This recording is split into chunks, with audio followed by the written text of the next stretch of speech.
What's going on, everybody? Listen, guys, we're getting into some more Sabaton history. It's been a while. But we're getting into some Sabaton history. Listen, this is Father, the Fritz Haber. I don't know if I'm saying that right. I don't know if I'm saying that right. But let's check this out. Listen, Sabaton history, I've said it before, perfect combination, perfect delivery. Perfect, how do I say this? It's the history packaged up the correct way. At least for me. I would have learned a ton more had my history lessons been sung at me in this style. Anyway, with all that being said, let's go in and let's find out who Fritz Haber is. I have no idea who that is. So, I'm here for it, guys. This whole channel is about learning, right? Learning and just figuring stuff out, right? All right, here we go. Hi there, I'm Pat from Sabaton. And I'm Indy Nidell. And today here on Sabaton History Channel, we are premiering a brand new song. You are hearing it here for the first time. Hey. Father.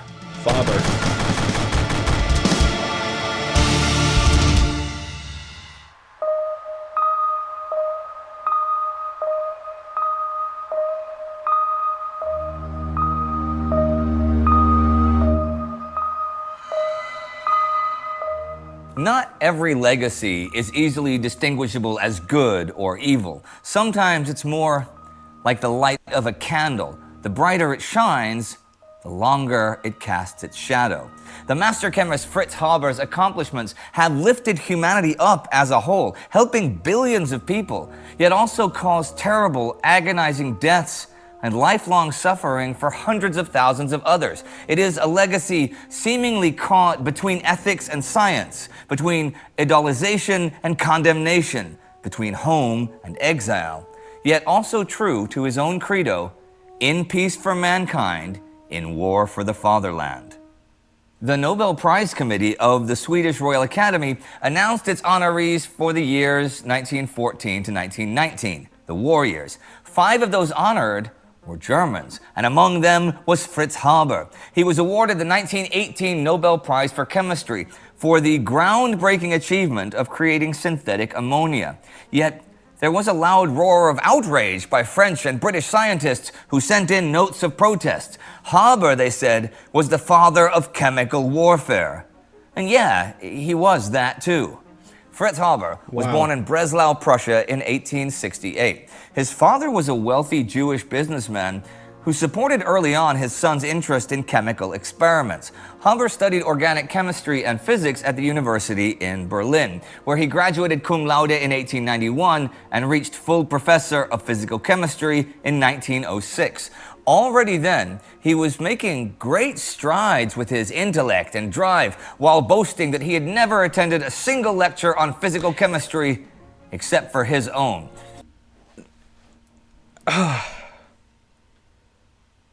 It's like right down the middle, right?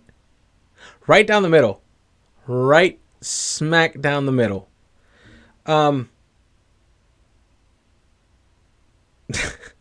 Like, how do you feel? How do you feel about that? Man, that's like, because, I mean, what you have to understand, like, that's a huge advancement in, like, warfare. I mean, it's terrible, but it's awesome. Not like awesome, like, hell yeah, it's awesome as in, like, holy shit. Like, it's every ounce of that word.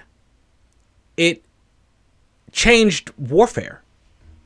His advancement changed warfare. That's crazy. I feel like eventually someone would have figured out, because as humans, we're really good at finding the quickest way to delete other people. It's why I think we're just glorious things on this planet. But look, so how do you feel? I mean, that's tough. It's like right in the middle. It's like in that gray area, right? It's almost like the 5-Finger Death Punch song, right? Oh my goodness, the wrong side of heaven, right? He's on the wrong side of heaven, but the righteous side of hell. Like, what the fuck? And they're right in the middle. Golly. But he had yet to find his niche. From gas phase chemistry to electrochemistry, his interests were not limited to a single field of research. This would change when he was confronted with what was considered a classic problem, the Malthusian trap, which holds that growth on our planet had a limit since people multiply exponentially and resources arithmetically, and that the Earth's soil could only feed and sustain a certain number of people. Chemistry and the production of potent fertilizers challenged the Malthusian nightmare. But the question of how to artificially replenish agricultural soil with nitrogen that in turn could be metabolized by plants remained unsolved. For the ambitious Haber, this problem presented the perfect opportunity to leave his mark on the scientific world. The scientists before him had provided theories that the fixation of hydrogen and nitrogen out of the air was indeed possible, yet no one had found the correct amount of pressure, heat, and the right catalyst to do so. Without going into detail, it would be Fritz Haber who finally succeeded where others had failed. Through correct calculations and by adding an osmium catalyst, he achieved the desired gaseous reaction and brought about the equilibrium constant. Eureka! There was ammonia. Wow. In cooperation with Haber-Bosch, who'd go on to replace the osmium with an iron catalyst and the industrial capacities of BASF, synthetic ammonia would soon be in full production. What is known as the Haber-Bosch process would literally change life on Earth, as it made today's population numbers possible. So billions of people can thank Fritz Haber. Wow. Even at the time, his discovery elevated Haber to the top of the pops in Germany and beyond. And in 1911... Okay, hold on. So, okay, let me make sure I'm tracking, right? So this was more for like an agricultural advancement. Even though my dude was just focused on the science, and I feel like that was his way of taking, right? That was his thing, science. So he wanted to make sure science scienced, and he wanted to leave a mark. And what better way than finding this way to aid the agricultural industry and combat that, I guess, like what he just said, like the whole growth, we outgrow the planet kind of thing, that what he just said. So interesting, and I bet oh man. But hey, as long as you use it as it's intended, we're good to go. Farmland can grow. As a group of prominent scientists from the Prussian Academy were thinking of creating an institute for the elite of Germany's intellectuals, it was Haber who was proposed as one of its directors. As the head of the Kaiser Wilhelm Institute for Physical Chemistry and Electrochemistry, Haber would have the first heyday of his career, and science in Germany thrived like it never had before. Like all good things, though, the era of scientific prosperity came to an end, but quickly. The outbreak of the Great War not only put an end to nearly all research that was not vital to the war effort, but it also shattered the previously well-knit international academic community. What was once for the sake of all mankind, leading their research according to principles of the République des Lettres, was now stifled by the demands of warring nations. And scientists were drafted into the chemists' war to build the deadliest weapons of their time. Fritz Haber's research into ammonia was almost immediately of importance for the German war machine. The Kaiser and his generals had planned for a very short war, and German explosives and the propellant industry relied on saltpeter nitrate imports from Chile, which was now blocked off. That problem was overcome by Haber, who was now hailed for creating gunpowder from the air. But this was only the beginning of his involvement in the war. Oh, shit.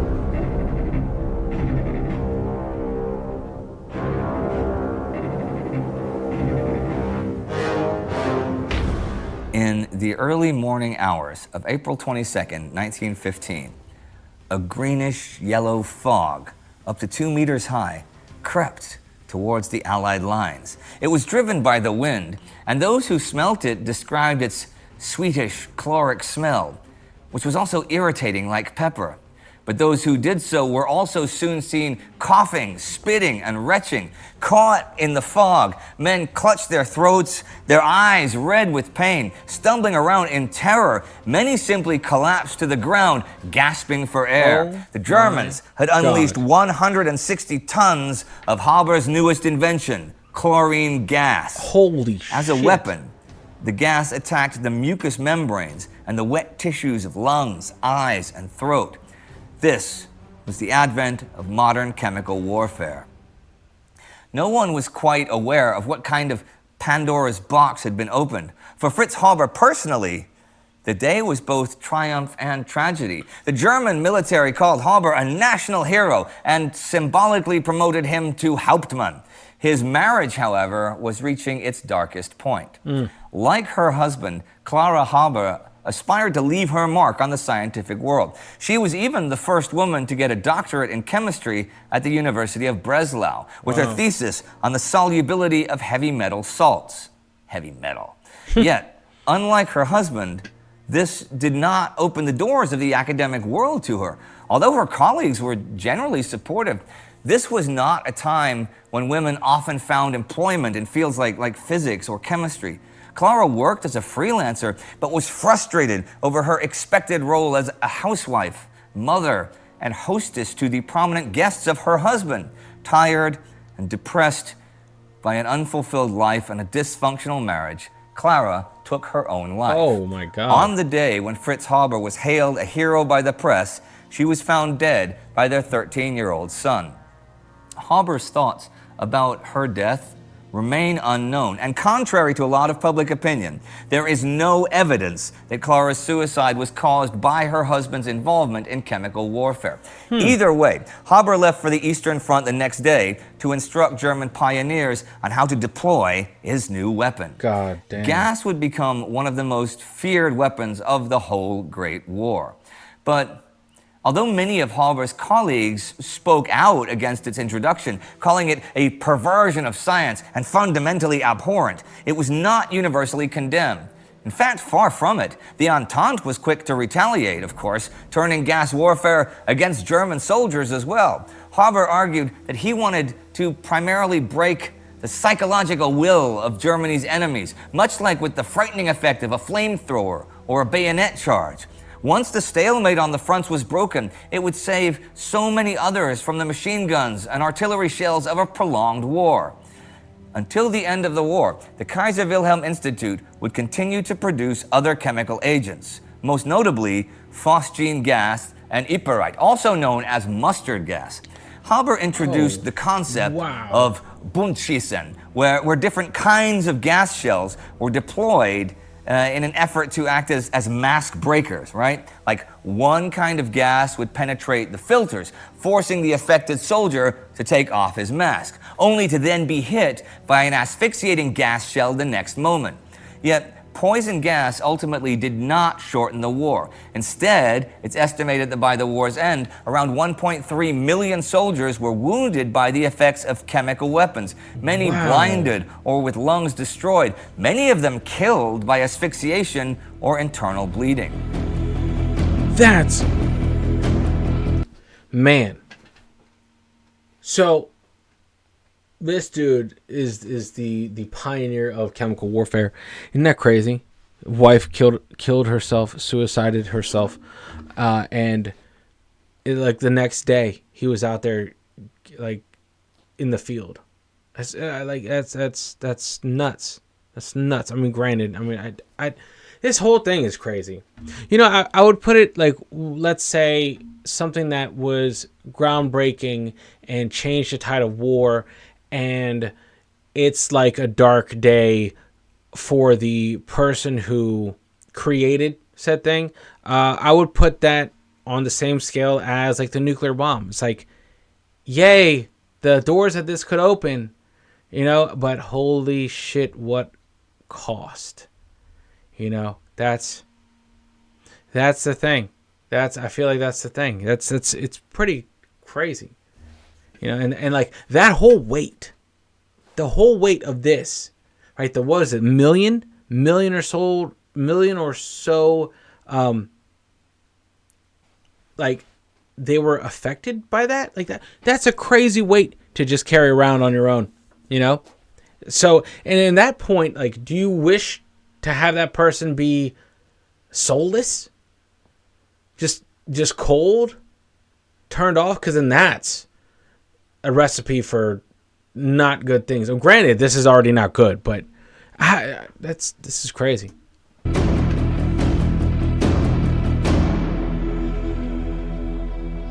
The armistice saw the Entente publish a list of around 900 alleged war criminals they wanted to bring to trial. Haber, as the father of chemical warfare, was among the most wanted. The Hauptmann quickly got out of his uniform and fled to Switzerland. But the charges against him were soon dropped, and he returned to his institute in Berlin. In 1920, he was awarded the Nobel Prize for his ammonia synthesis. At the ceremony, look at that. No one mentioned his involvement in trying to keep the German war machine afloat, nor how his inventions gave birth to modern gas warfare.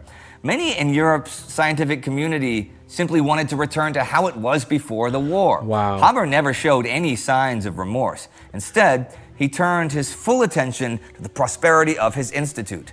Under the great Haber, it would attract many world-class scientists and promote new ways of scientific thinking, from embryonic quantum mechanics to gas kinetic studies to the transfer of energy between atoms. There were many branches of science at work here. One somewhat funny project called Gold from Seawater was aimed at combating the Republic's growing debt by extracting gold from the oceans. Okay, although based on a huge miscalculation and soon abandoned, the idea showed how open-minded the Institute was to unconventional ideas. Supported by prominent sponsors from the industry, Haber would enjoy another heyday, which also came to its end. Wow. When the Nazis rose to power in 1933, they soon extended their clutches to Germany's scientific world. Although Fritz Haber had converted to Protestantism when he was 25, he was still a persona non grata to the new state. Hitler personally hated the Jew Haber, who openly supported the democratic principles of the Republic. Yet, Haber was too well established to be attacked publicly. Instead, they pressured him with new laws, demanding the Institute fire all scientists of Jewish ancestry. Haber, who believed that science and academia stood above such differences, could not accept this, and instead put in his own resignation letter. Then he was basically banished from the fatherland he had worked tirelessly to save and improve. At first he went to Cambridge University, then toyed with the idea of moving to Palestine, but he could not bring himself to fully break with his German identity. Haber died in Switzerland on January 29, 1934, from a heart attack. To this day, Fritz Haber's legacy remains controversial, at least historically. From a purely scientific viewpoint, his accomplishments in the world of chemistry were indisputably the works of one of the greatest. The benefits of the Haber-Bosch process are enjoyed every day around the globe. Wow. But the legacy of the horrors of gas warfare remains a dark shadow over Haber's and mankind's history. That's nuts. So, like, yeah, like if you approach it with a scientific mind, which I guess you would have to remove any sort of empathy, sympathy, those emotion from it, and just look at the science. Genius, right? Is that what it is? It's just pure genius. Is that what he was trying to say? Then when you look at from because even then it's in a gray area. If you look at it from like a humanitarian aid, okay, not aid, a humanitarian aspect, like he helped agriculture, which in turn is helping the population of this planet, right? In the process, you had this, and it's like during that time, there were a lot of, especially World War II, right? A lot of moral bending, right? I feel like once World War II was over, it was like a college draft of the greatest minds, like Operation Paperclip, right? Where we had pretty much Van Buren lead the rocket side of NASA, correct? Like that. And it's like, what's his past? We don't talk about it. Oh, okay. So anyway, this is interesting. It's like right in the middle, right in the it's a unique spot. I don't think many people could be in this talk. I feel like maybe Oppenheimer would be in this. Who else would you say would be in this talk? Something that is currently helped tons of people, but in the same breath is responsible for taking away the lives of so many people and injuring so many people. Father.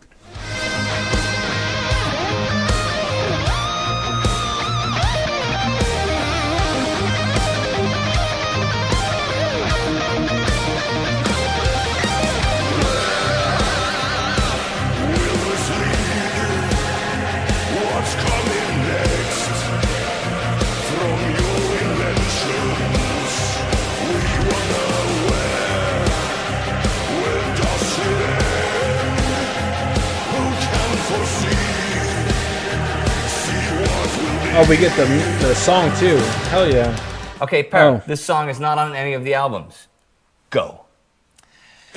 All right, it's actually like this. So we know that you like a lot of songs from the Great War, and we did as well. And it's a massive, huge undertaking. Yes, huge concept. A huge concept, and there is a lot to sing about. Yeah. We knew already when we had finished the Great War that we needed to cover the Christmas truce. But eventually, because of the pandemic, that led to the entire war to end all wars. Ah.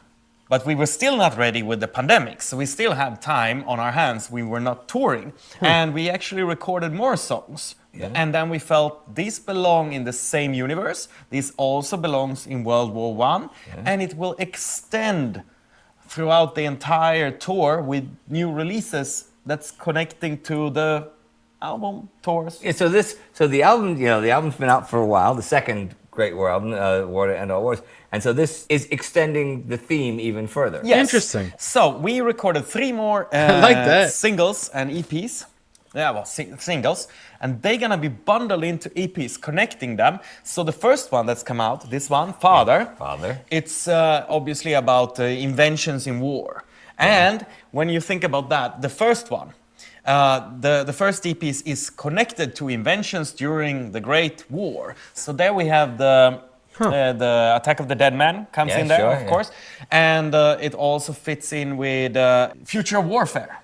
About the invention of tanks. And something interesting that I've talked about in the Great War, the incredible technology leaps during the Great War, not just poison gas and stuff, or even tanks, but in many ways, the world went from 1870 to 1940 in 4 years. You had mobile X-ray machines, right, which how many lives did that save? Yeah, true. You had the femur splint, which if you had a broken femur, your thigh bone, in 1914, you had a 90% chance of dying and a 10% chance of surviving. By 1918, it was a 90% chance of surviving and a 10% chance of dying. Wow. No, but it's interesting that this is this is where you start with your, let's say, extended play of that. And it's going to go on. And in the next, let's say, year, we're going to release a couple of more. Okay. Which I don't know what those are, by the way. I don't know what those are yet. They are still secret for most people. Let's say we have a song about a hero. Yeah. And then we're going to call that EP Heroes of the Great War. Okay, and cool. you can guess a couple of them maybe who's going to be on that. I can guess a whole bunch of heroes of the Great War. Yeah. And some of our previous songs that's going to fit into that as well. Oh, okay, so it's really tying the whole knot. It's tying up, and it's also to help a lot of people who missed a lot of songs. Yeah. To rediscover them, to have a chance. I mean, to go back, because like we're Carton DeViart and stuff like that. Exactly like that. Okay. So we're gonna reactivate some of the songs, release new content related to some of the songs, and focus a little bit more on them around the release of the what? I like that idea. I like that idea. You know, this is the perfect world right here. When you get history and like the artistry, like the metal guys, like together, like this. I could watch this for hours. I want to see if they talk any more about the or if this is just promoting the new music. I do like the way that this is on Rec Nation, has nothing to do with music reactions. Please don't request music reactions on this channel. No, we're not doing that. But look, I like how that whole idea of keeping an album alive and releasing parts, like keeping it in the same universe. I think that's interesting. I like that. I really do. Peace. But back to Father, the song, but not really the song, more the name. I mean, it's a fairly common-ish name for a song and stuff. I mean, you're not the first band that's ever had a song called Father. That is true. We sing Father Vår in Carolina's Of bön. course, that's true. That is true. And we sing Our Father, who art in heaven. But maybe you had some other song in mind. You know me too well, Per. You know me too well. But I was thinking about Glenn Danzig. That's Mother. Yeah, I know. But that's why I'm thinking Father and Mother. You see what I mean? Ah, okay. Don't you? And Pink Floyd, Mother from Dark Side of the Moon stuff. But you've got so you've got the two mothers. You've got Father and you've got Father Vår, and you've got Papa Don't Preach by Madonna stuff. But wait, okay, can I hijack this episode for just a second? Okay. Do you mind? I'm just gonna hijack this for a second.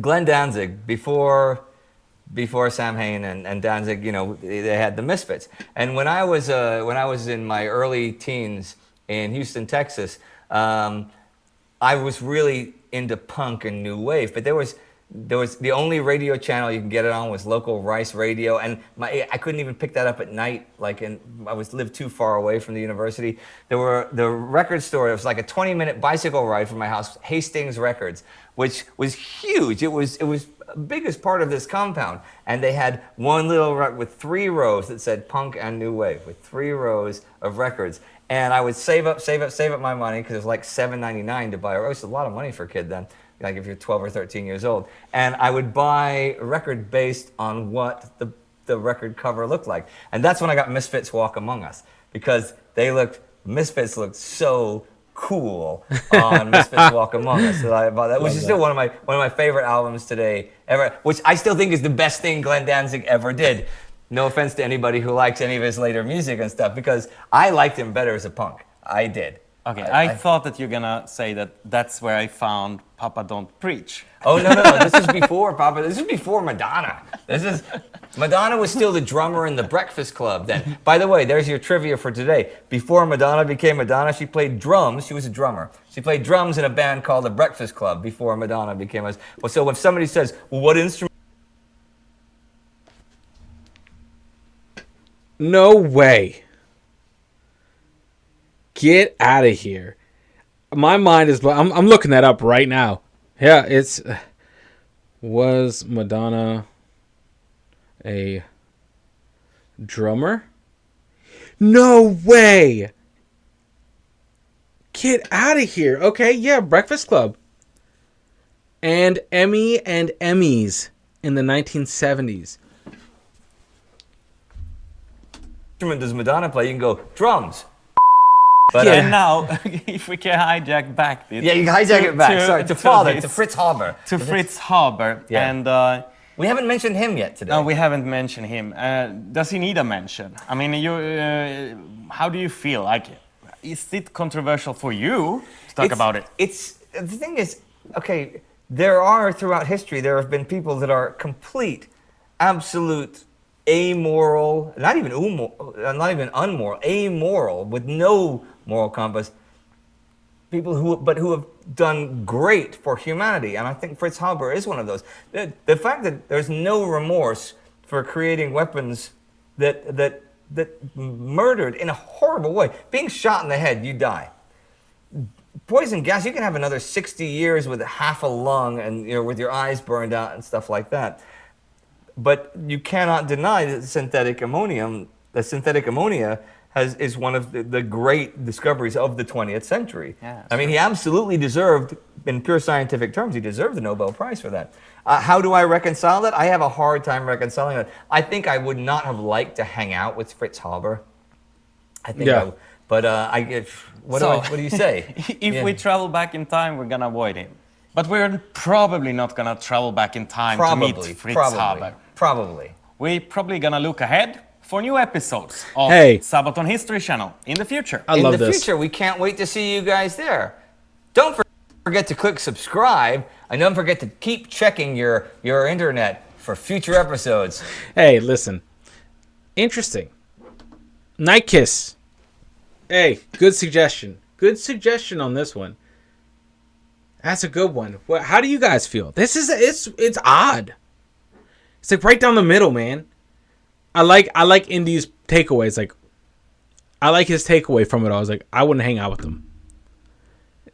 You know, it's like, yeah, he exists, did a great thing for science, but at what cost? You know what I mean? And then even then, at what cost? But because that's a two-sided argument right there too. Helped millions, injured million plus. So anyway, hope you guys enjoyed that. A little bit long. You guys are legends. Make sure you unplug, do something legendary, and I'll see you all in the next video. Later, guys.